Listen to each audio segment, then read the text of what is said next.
안녕하십니까. 다각종 모델을 활용한 대출 신청 여부 예측과 고객 군집별 서비스 메시 제안에 대해 발표할 롱로한 팀의 윤성식입니다. 발표 시작하겠습니다. 발표는 다음과 같은 순서로 진행될 예정입니다. 첫째로 분석 배경 및 개요입니다. 분석에 앞서 저희는 핀다의 서비스 제공 컨셉에 따라 대출 결정의 주체가 소비자가 되면서 기존과는 다른 핀다 앱만의 특색 있는 요소들이 존재할 것이라 예상했고, 이를 중심으로 전체적인 방향성을 구성했습니다. 프로젝트는 두 가지 과제로 모델링까지 과정을 통해 대출 신청 고객을 예측하고 클러스터링 및 서비스 메시 제안을 별개로 수행했습니다. 다음은 데이터 수집입니다. 먼저 저희는 개인이 대출을 결정하는데 가장 크게 영향을 끼칠 것이라 생각하는 세 가지 요인을 선정했습니다. 첫 번째, 대출 상품, 두 번째, 고객 상황, 세 번째, 외부 환경이라는 가정을 바탕으로 데이터 분석을 진행했습니다. 해당 관점에 대해 살펴보기 앞서 타겟 값을 먼저 살펴보았는데요. 클래스 비율이 굉장히 불균형하고 5월까지 대출 신청 수에서 일정한 패턴을 가진 주기가 존재하는 것을 파악했습니다. 추가적인 시각화를 통해 주기의 원인에 대해 세부적으로 파악했고, 핀다 고객들이 대부분 대안대출과 생활비를 목적으로 하고 있다는 것을 찾았습니다. 다음으로 세 관점 중 고객 상황에 대해 보기 위해 나이, 신용점수, 기대출 건수 등 고객의 상황에 대한 정보를 다양한 시각화를 통해 확인했습니다. 이러한 고객의 기본 정보뿐 아니라 실제 핀다 앱에서의 행동 또한 대출을 신청한 고객과 그렇지 않은 고객의 차이가 존재할 것이라 생각했고, 이에 따라 시각화를 진행했습니다. 그 결과 대출 신청 고객의 앱 체류 시간 및 방문 횟수가 그렇지 않은 고객에 비해 눈에 띄게 높게 나타났습니다. 또한 대출 신청을 끝마친 고객 중에서도 대출을 신청하기까지 각 사용자가 거쳐간 경로가 달랐습니다. 이러한 사실에 근거해 개별 고객이 앱 접속 이후에 거쳐간 경로를 날짜별로 파악하는 작업을 수행했습니다. 그 후 서로 유사한 패턴을 보이는 고객을 같은 군집으로 묶어 피처로 활용하였는데, 이에 대해서는 뒤에서 보다 자세히 설명드리겠습니다. 다음으로 대출 상품 관점으로 시각화한 결과 대출을 신청한 경우와 그렇지 않은 경우에 대해 공통적으로 선호되는 은행이나 상품이 존재했습니다. 하지만 정보가 모두 가명화되어 있었기 때문에 각각에 대한 특징을 자세히 살펴보았습니다. 확인 결과 대출 상품 개수를 기준으로 은행별 그룹을 만들었을 때 그룹별로 금리 정도가 다르고 승인 한도에서도 큰 차이를 보였습니다. 결과적으로 은행과 대출 상품별로 클러스터링을 진행하여 피처로 활용했습니다. 앞서 말씀드린 세 관점 중 두 가지 관점에 대한 요약입니다. 결론적으로 두 그룹이 두드러진 차이를 보였고, 이를 토대로 피처 엔지니어링과 클러스터링을 진행하였습니다. 다음으로 외부 환경 관점에서 보기 위해 외부 데이터를 탐색했는데요. 외부 경제 상황에 대한 정보와 소비자 내부 결정 요인, 이렇게 두 가지 기준을 나누어 진행했습니다. 먼저 한국, 미국 금리나 코스피 지수 등 대출에 영향을 주는 전통적인 요소들을 수집하고, 추가적으로 핀다 대출의 주요 이용객들의 연령대를 고려하여 코인 정보와 실업률 등 수집하여 총 4가지 기준으로 16개의 피처를 만들었습니다. 외부 요인만큼이나 경제에 대한 소비자의 심리가 대출 여부를 결정하는 데 반영될 것이라 판단해 소비자 동향 정보에서 소비 심리 지수를 추출하고 현재 가계부채 정보와 가계부채 전망 정보를 수집하여 총 3가지 피처를 만들었습니다. 다음으로는 원본 데이터와 수집한 데이터에 대한 전처리 및 피처 엔지니어링 과정입니다. 박스플러스를 통해 확인한 결과 다음과 같은 피처에서 이상치가 발견되었지만, 엔터 이어를 제외한 5개의 피처 모두 개인의 특징이 될 수 있다고 판단하여 이상치 처리를 진행하지 않았고, 엔터 이어열은 정보 입력 과정에서의 오류로 판단이 되어 데이터 특성을 반영하여 다음과 같이 처리했습니다. 다음으로 총 12가지 열에 대해 결측지를 발견했고, 평균값 대체, KNN 임퓨터, 자기복제, 보관법, 모델을 통한 예측 등을 사용하여 대체하였습니다. 이렇게 다양한 방식으로 전처리를 진행하며 원본열의 정보를 최대한 변형하지 않으면서 정보의 손실을 최소화하기 위해 노력했습니다. 이렇게 정제된 데이터를 가지고 어플리케이션 아이디, 유저 스펙, 시간을 기준으로 19가지 변수를 추가적으로 생성하였습니다. 추가된 변수들은 학습 시 다양한 관점을 부여해 성능 향상에 기여할 것으로 예상했습니다. 앞선 EDA를 바탕으로 은행과 상품의 그룹별 특징을 반영하기 위해 클러스터링을 진행했습니다. 따라서 해당 특징과 관련되어 있다고 생각되는 대출 한도, 은행 대출 상품 개수 등의 수치형 변수로 K-민스를 통해 클러스터를 만든 후 뱅크 아이디 기준으로 3개의 클러스터 라벨, 프로덕트 아이디 기준으로 2개의 클러스터 라벨을 피처로 사용했습니다. 동일하게 고객이 앱 내에서 활동을 하면서 거쳐간 경로를 담고 있는 로그 데이터를 피처로 사용하고자 했습니다. 이를 위해 핀다에서 고객에게 주력으로 제공하는 서비스를 채택하여 경로를 재정의했습니다. 그 후 덕투백 모델을 통해 임베딩한 결과에 K-민스를 사용해 산출된 6개의 라벨을 피처로 사용했습니다. 최종적으로 원본 데이터 14가지, 외부 데이터 19가지, 생성한 피처 37가지, 총합 71가지의 피처를 학습에 사용했습니다. 다음으로는 모델링입니다. 데이터 스플릿 시에는 월별 구분 없이 7대3 비율로 진행하되 불균형을 고려하여 클래스 비율을 5%로 같게 구성했습니다.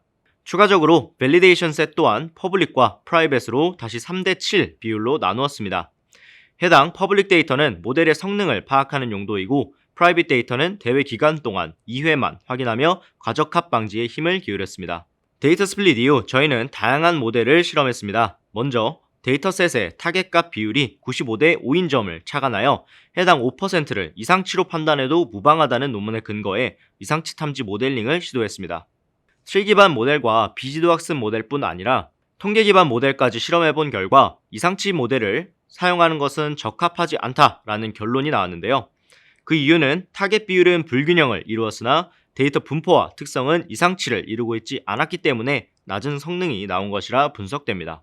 두 번째로 머신러닝 모델에 대해 데이터를 적용시키기 위해 불균형 데이터를 샘플링하는 방법을 사용했습니다. 너무 많은 데이터가 존재했기 때문에 먼저 데이터의 30%를 샘플링하여 클래스 비율에 맞게 전체 데이터의 개수를 줄이고 다음 스모트 오버 샘플링을 사용해 5대5 비율로 타겟 값을 맞추었습니다.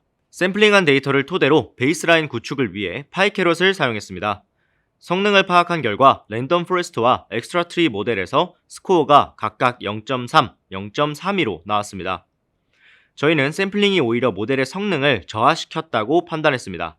따라서 데이터 증강 방식으로 불균형 문제를 해결하는 것이 아니라 모델적인 접근을 통해 문제를 해결하고자 했습니다. 다양한 모델 중 하이퍼 파라미터를 통해 불균형 데이터에 가중치를 주어서 문제 해결이 가능한 부스팅 계열 모델을 사용했습니다. 그 중에서도 비교적 빠른 학습이 가능한 LGBM과 범주형 변수가 다수 존재하는 데이터에서 우수한 성능을 내는 캣부스트 모델을 사용했고 각각 약 0.44, 0.48이라는 F1 스코어를 달성하며 베이스라인 모델보다 약 0.16 정도 더 높은 성능을 냈습니다. 세 번째로는 대용량 정형 데이터에 효과적인 템넷을 적용했습니다. 해당 모델은 다른 딥러닝 모델과 달리 피처 임포턴스를 제공해 주어 해석이 가능하다는 장점이 있어 더욱 적합하다고 판단했습니다. 모델링 결과 F1 스코어 약 0.343 정도가 산출되었습니다. 최종적으로 이상치 탐지 모델을 제외한 LGBM, 캣부스트, 템넷 세 가지의 모델을 앙상블 하였습니다. 앙상블 시에는 하드보팅 방식을 채용했고 그 결과 F1 스코어 약 0.48을 얻을 수 있었습니다. 이 그림은 템넷의 사전학습 모듈을 데이터에 적용한 결과입니다. 검은 배경 중 밝은 부분은 모델이 각각의 스텝에서 사전학습을 할 때 집중한 피처를 의미합니다. 이를 통해 대출 목적, 코스피 지수, 대출 신청 완료 시간과 같은 피처들을 중요하게 학습했다는 점을 확인할 수 있었습니다. 템넷의 피처 임포턴스를 확인한 결과 사전학습에서 중요하게 반영되었던 시간 코사인 정보, 코스피 저가 정보와 같은 피처들이 본 학습에서도 중요하게 사용되는 것을 확인할 수 있었습니다. 머신러닝 모델의 경우 고객의 재무 상태에 대한 피처와 은행 및 제품의 다양성이 대출 신청에 많은 영향을 미치고 있었으며 전체적으로 피처 임포턴스를 확인한 결과 대출 한도에서 파생된 변수에 전반적으로 높은 중요도가 있다고 나타났습니다. 뿐만 아니라 20번째 순위 안에 저희가 수집한 외부 데이터 및 EDA를 근거로 만들어낸 피처들이 고루 분포되어 앞서 피처 엔지니어링 시에 가정했던 것들이 실제 예측에 반영됨을 알 수 있었습니다. 다음으로 맞춤형 메시지를 제안하기 위해 진행된 고객 클러스터링입니다. 클러스터링 시에는 유저의 특징에 관련된 열 중 수치형 변수만을 사용하여 K-means 방법으로 진행했습니다. 중간의 그림과 같이 UMap을 활용해 형성된 5개의 클러스터에 대한 시각화를 통해 군집 형성의 적절성을 파악했습니다. 보시다시피 적절히 군집이 이루어진 것으로 보입니다. 5가지 군집에 대한 정보를 파악하기 위해 박스플롯을 통해 시각화했고 군집별 특성이 두드러지게 나누어졌다고 판단했습니다. 따라서 저희는 다음과 같은 해석을 진행했습니다. 첫 번째 클러스터의 경우 높은 신용 점수와 높은 기대출액을 지녔고 두 번째 클러스터와 세 번째 클러스터의 경우 둘 다 넓은 범위의 신용 점수를 갖고 있으나 연령대가 다른 것을 알 수 있었습니다. 네 번째 클러스터는 높은 연소득을 가지고 있는 것이 두드러졌고, 마지막 클러스터는 높은 대출 희망 금액이 가장 두드러지는 그룹이었습니다. 마지막으로 해당 클러스터링 정보를 기반으로 맞춤형 메시지를 제안하겠습니다. 저희는 보다 구체적인 고객별 메시지 관리 방안을 제시하기 위해 고객 세분화를 먼저 진행했습니다. 고객을 신규 고객, 비활성 고객, 활성 고객으로 세분화했고, 신규 고객을 제외한 비활성 고객과 활성 고객에서 클러스터링 정보를 활용했습니다. 신규 고객이란 데이터베이스 내에 활동 기록이 없었던 고객을 의미하고, 비활성 고객이란 활동은 했지만 활동 내역이 3개 미만인 고객, 활성 고객은 활동 내역이 3개 이상인 고객을 의미합니다. 첫 번째로 신규 고객을 위한 서비스 메시지 제안입니다. 기존 고객들은 핀다의 다양한 기능을 몰라서 충분히 활용하지 못하는 경향이 있었습니다. 따라서 신규 고객에 대해서는 서비스 튜토리얼을 제공하는 메시지를 송출하여 핀다의 전반적인 서비스를 모두 경험할 수 있게 합니다. 예를 들어 DSR 계산기 서비스 같이 기존에 활용되지 못하던 서비스를 충분히 사용해 볼 수 있게 합니다. 신규 고객 이외에 기존 고객에 대한 군집 경향을 살펴본 그래프입니다. 왼쪽 그림에서는 1번 군집에서 한도 조회 서비스 이용 중 이탈률이 높은 것으로 보이고, 오른쪽 그림에서는 3번 군집에서 신용정보 조회 서비스 이용률이 낮은 경향을 알 수 있습니다. 따라서 고객 군집별로 서비스 메시지를 다르게 할 필요가 있다고 생각했습니다. 다음은 비활성 고객에 대한 메시지입니다.